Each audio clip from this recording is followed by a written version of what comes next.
ओम शांति भाई जी, हम आपका स्वागत करते हैं, अभिनंदन करते हैं। मेरा प्रश्न आपसे ये है कि हिंदू धर्म और सनातन धर्म के बीच में क्या अंतर है, इसको स्पष्ट कीजिए। ओम शांति।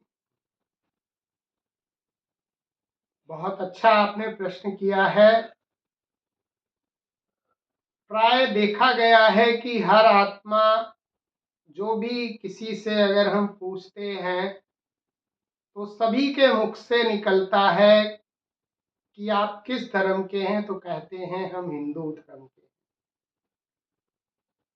और हिंदू शब्द जब कहते हैं तो हिंदू शब्द से कोई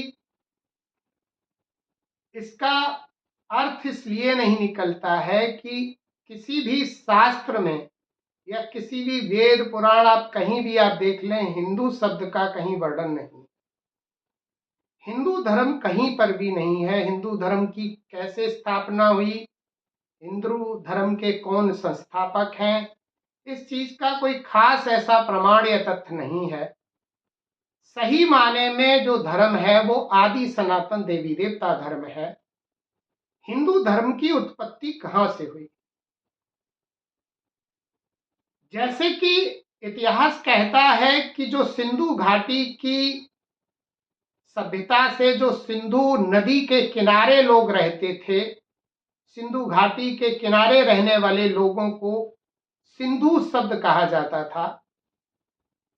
लेकिन ये जो सिंधु शब्द है, जो अरब कंट्रीज में जो अरेबियन फारसी भाषा है, उसमें जब कोई भी शब्द बोलते हैं तो स से ह में बदल जाता है।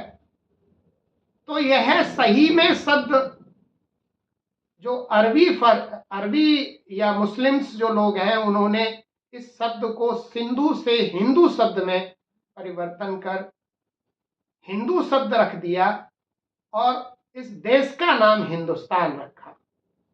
तो हिंदुस्तान कोई ऐसा, ना ही हिंदुस्तान देश का नाम है और ना हिंदू धर्म कोई है। सही में धर्म कहेंगे आदि सनातन देवी देवता धर्म।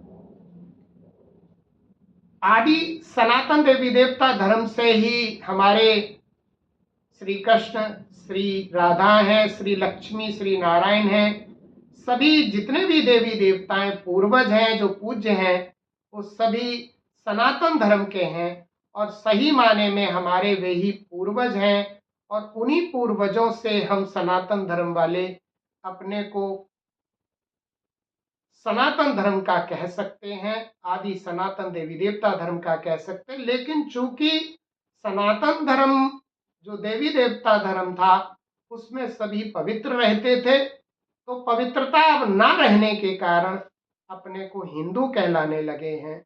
बाकी सही माने में इसका नाम आदि सनातन देवी देवता धर्म कहेंगे, जिसकी स्थापना परम पिता परमात्मा प्रजापिता ब्रह्मा के माध्यम से इस समय कर रहे हैं। और हम सब देवी देवता बन फिर से अपने उसी सनातन धर्म में ट्रांसफर हो जाएंगे जो इस संस्था का कार्य चल रहा है। धन्यवाद भाई जी।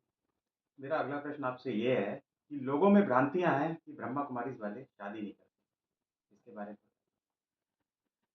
नहीं, ये भी प्राय सुनने में और देखने में आता है कि बहुत से लोग कहते हैं ब्रह्मा कुमारी वाले शादी नहीं करते। ऐसा नहीं है, क्योंकि प्रजापिता ब्रह्मा बाबा स्वयं ही इस धर्म जो संस्थापक हैं, इस संस्था के मुख्य फाउंडर हैं, उनका अगर आप इतिहास आप पढ़ेंगे तो आप देखेंगे जीवन कहानी, उन्होंने शादी की, उनके बच्चे भी थे, परिवार भी था। और भी जो संस्था में बहुत से लोग हैं जिन्होंने शादी भी किए। लेकिन ये बात जरूर है कि चूंकि ये प्रजापिता ब्रह्मा कुमारी ईश्वरीय विश्वविद्यालय है, ये एक प्रकार की एजुकेशन है और एजुकेशन हमेशा ब्रह्मचर्य में रह के की जाती है। जब आप मैरिज नहीं करते हैं तो आपका मन बुद्धि एकाग्र होता है और तरफ बुद्धि नहीं भटकती है। तो जो शादी कर चुके हैं वो भी पढ़ सकते हैं, वो भी इस एजुकेशन को ले सकते हैं। जिनकी शादी नहीं हुई है वो भी एजुकेशन ले सकते हैं। जिनकी नहीं होती है वो समझते हैं कि हमारा मन बुद्धि एकाग्र नहीं होगा तो क्यों ना हम ब्रह्मचर्य में रहें। आप देखिए, वैसे भी पढ़ाई हमेशा, जब तक बच्चे की शादी नहीं होती है, वो ब्रह्मचर्य में रहता है, तो उसका मन बुद्धि एकाग्र रहता है, पढ़ाई में उसका मन लगता है, उसकी एकाग्रता बनी रहती है। उसके बाद शादी होने के बाद बच्चे का वो मन उस तरह का पढ़ाई में नहीं लगता। तो इस तरह से लोग ऐसा मानते हैं कि शादी नहीं करते हैं तो थोड़ा सा हमारा ज्ञान योग का जीवन अच्छा चलेगा, इसलिए मैरिज नहीं करते हैं। बाकी ऐसा नहीं है कि शादी नहीं करनी चाहिए या शादी नहीं की जाती, शादी भी की जाती, शादीशुदा भी इस ज्ञान को ले सकते हैं और जो अनमैरिड है वो भी इस ज्ञान को ले सकते हैं। धन्यवाद भाई जी, बहुत अच्छे तरीके से आपने स्पष्ट करके बताया। मेरा अंतिम प्रश्न और है आपसे कि भक्ति करना सही है? पूजा पाठ जो हम लोग करते हैं वो करना सही है या गलत? हाँ, ऐसा भी बहुत से लोगों से सुनने में आता है कि जब ब्रह्मा कुमारी में जाते हैं तो सब भक्ति नहीं करते, पूजा पाठ छोड़ देते हैं या छुड़ाया जाता है। ऐसा नहीं है। कोई भी पढ़ाई, कोई भी एजुकेशन ऐसा नहीं कहती है कि आप ये करें या ना करें। हमारा कहने का यहाँ सिर्फ भाव ये है कि भक्ति और ज्ञान में डिफरेंस है। ज्ञान अलग चीज है, भक्ति अलग चीज है, दोनों अलग अलग चीजें हैं। भक्ति का पूरा डिपार्टमेंट अलग है और ज्ञान का डिपार्टमेंट अलग है।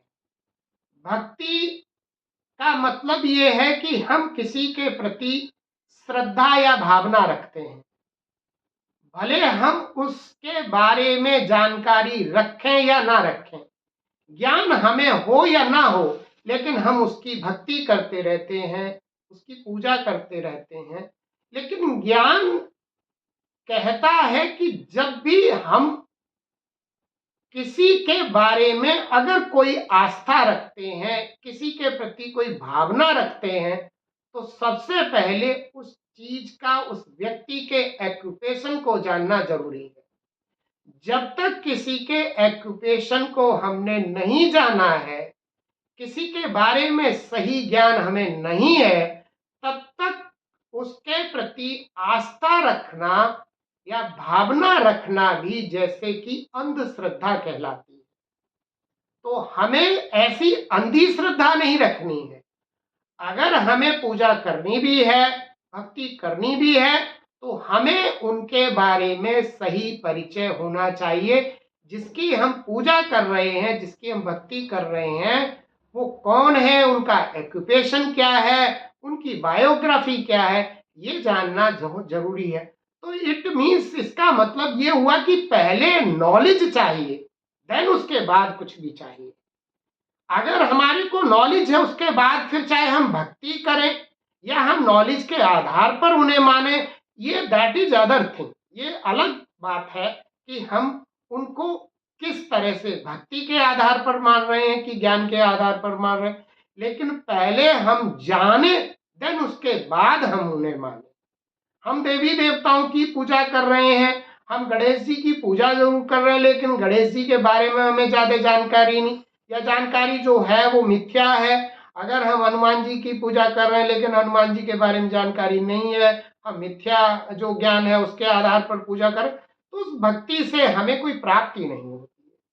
हम ज्ञान के आधार पर किसी भी व्यक्ति को जाने, माने, देन उसके बाद फिर हम डिसीजन लें कि हमें ज्ञान के आधार पर ज्ञानी जीवन जीना है या भक्त हमें बनना है, भक्ति करना है। बाकी इसका कोई ये नहीं है कि भक्ति छोड़नी है, ज्ञान लेना है। भक्ति एक विश्वास है, एक श्रद्धा है, उसके लिए हमें नॉलेज की जरूरत नहीं होती। लेकिन नॉलेज एक नॉलेज है, लाइट है, प्रकाश है। तो नॉलेज को हम लाइट कहते हैं, प्रकाश कहते हैं। और नॉलेज लेने से हमारे अंदर रोशनी आ जाती है, प्रकाश आ जाता है, तो अंधकार हमारा समाप्त हो जाता है और हम प्रकाश में चले जाते हैं। तो जब हम प्रकाश में चले जाते हैं तो फिर भक्ति की बात इतनी हमारे अंदर नहीं रहती है। हम ज्ञान के आधार पर परमात्मा को जान जाते हैं, परमात्मा को जानकर फिर हम मानने लगते हैं, उनके प्रति हमारा प्यार हो जाता है, स्नेह हो जाता है। तो स्नेह होना एक अलग बात है, भक्ति करना अलग बात है। और स्नेह में हम उनको याद करते हैं, जैसे बच्चा बाप को याद करता है, उनको याद करता, उनके साथ रहने का मन करता, उससे बातें करने का मन करता, तो ज्ञान में हम परमात्मा को जानते हैं, फिर उनको मानते हैं, उस आधार से उनसे हम बातें करते हैं, उनसे हमारा जो हमने भक्ति में कहा है, भक्ति में हम गीत गाते हैं, हम कुछ अलग नहीं कर रहे हैं। भक्ति में हम कहते हैं तुम ही हो माता पिता, तुम ही हो बंधु सखा, तुम ही हो विद्या द्रविड़म, तुम ही हो। तो वो हमारा माता पिता है, बंधु सखा है। तो कैसे हम फील करेंगे? जब उनसे मित्रता करेंगे, जब उनको जानेंगे, जानने के बाद हम उनसे मित्रता करेंगे। माँ की तरह उन्होंने कैसे पाला, बाप की तरह क्या प्रॉपर्टी दी, टीचर की तरह उन्होंने क्या विद्या, कहते विद्या द्रविड़म, विद्या कौन सी दी? तो विद्या देने वाला जरूर टीचर बनकर आया होगा, तब उन्होंने पढ़ाया होगा। तो ये सिर्फ भक्ति के आधार पर आरती को रटना एक भक्ति हो गई, और उस ज्ञान के आधार पर उनको जानना, मानना, फिर संबंध में आना, दैट इज ज्ञान है। ये नॉलेज है, नॉलेज नॉलेज होती है, भक्ति भक्ति होती है। दोनों चीजों में बहुत भारी डिफरेंस है। तो ऐसा नहीं है जब हमें नॉलेज नहीं है तो हमें भक्ति करनी चाहिए, और भक्ति करते हैं जी, जब नॉलेज नहीं है तो फिर भक्ति करनी है। और भक्ति करते हैं तभी भी तो अच्छा है, कोई पाप तो नहीं होता ना। नॉलेज से हम विकर्म विनाश करते हैं, लेकिन भक्ति के समय भी हम विकर्म से तो बच ही जाते हैं। तो भक्ति भी कर सकते हैं, अगर नॉलेज नहीं है तो भक्ति करनी चाहिए, भक्ति का कोई विरोध। धन्यवाद भाई जी, आपने सभी प्रश्नों के बहुत ही स्पष्ट तरीके से उत्तर दिए। धन्यवाद। ओम शांति। ओम शांति। ओम शांति।